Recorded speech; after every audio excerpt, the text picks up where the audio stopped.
This is example 4 from lesson R.3. In this example, we're going to be multiplying binomials together, but these binomials have radicals in them. And so there's going to be the extra step to simplify the radicals and then add the like terms before we can get to the final product. But I'm still going to use the distributive property to multiply them together. All right, so for A, I'm going to be multiplying the term 4 times the square root of t times 3 times the square root of t. Now, be sure when you multiply radicals, you multiply the number on the outside times the number on the inside, times the other number on the outside, and multiply the variable on the inside times this variable on the inside. Now, this is going to give me the square root of t squared. All right. And so what's going to happen is this radical and this 2 are going to cancel, so really this term simplifies into 12t. Now I'm going to multiply the term 4 times the square root of t times -8. Now -8 is considered to be a number outside the radical. So -8 times 4 is -32, and then the square root of t comes right alongside here. Right, now we're going to multiply 10 times 3 times the square root of t. 10 is considered to be an outside number. So 10 times 3, this is going to give me positive 30. And we have the square root of t over here, which means that this one and this one are going to be like terms. So -32 plus 30 is going to give me -2 square roots of t.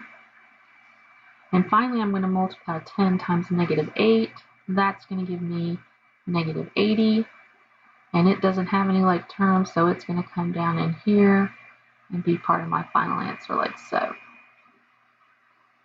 All right, for B, we'll start off the same way. We're going to do 3 root 7 times 3 root 7. So 3 times 3 is 9.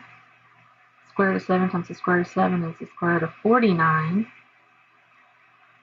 So I know that 49 is a perfect square, and the square root of that is actually 7. So what I'm actually doing here is multiplying 9 times 7. All right, 3 square root of 7 times the square root of 5. Now 5 is underneath the radical, so it's going to be multiplied by 7, and then there's an invisible 1 right here that's going to be multiplied by that 3. So 3 times 1 is 3. Then the square root of 7 times the square root of 5 is going to be the square root of 35. And here we're multiplying the square root of 5 times 3 square root of 7. Again, there's a little invisible 1 right here, so -1 times 3 is going to be -3. And then square root of 5 times the square root of 7 is going to give me the square root of 35. And then for the last terms, we're going to do negative square root of 5 times positive square root of 5. So -1 times positive 1, this is -1. And square root of 5 times square root of 5 is the square root of 25. But the square root of 25, I know that's 5. And my like terms here and here, where I've got a positive 3 and a -3, they're going to cancel each other out. All right, let's simplify this some more. 9 times 7, I know that's 63. -1 times 5, I know that's -5. And then we can do this in the calculator. 63 minus 5 is going to give me 58. So there's our answer to part B. All right, for part C, we're going to take the quantity 4y minus the square root of 3 and square it. Now remember, this means I've got 4y minus the square root of 3, which I want to multiply by another 4y minus the square root of 3. And I'm going to use my distributive property again. So 4y times 4y, that's going to give me 16y squared. 4y times negative square root of 3. Now there's an invisible 1 here, so 1 times -4y, -1 times 4y is going to give me a -4y, and then the square root of 3 is just going to come along here and be part of our answer. And then I'm going to take the -1 here and multiply it by this 4y. That's going to give me -4y times the square root of 3.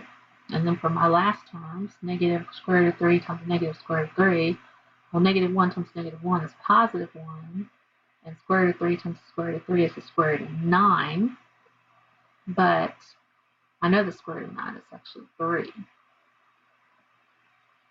Here are my like terms. -4y minus 4y is going to give me -8y. And then the 16y squared has no like terms to combine with it. So the last thing I want to do is actually multiply 1 times 3 right here. So 16y squared minus 8y square root 3 plus 3. And there's my product for part C.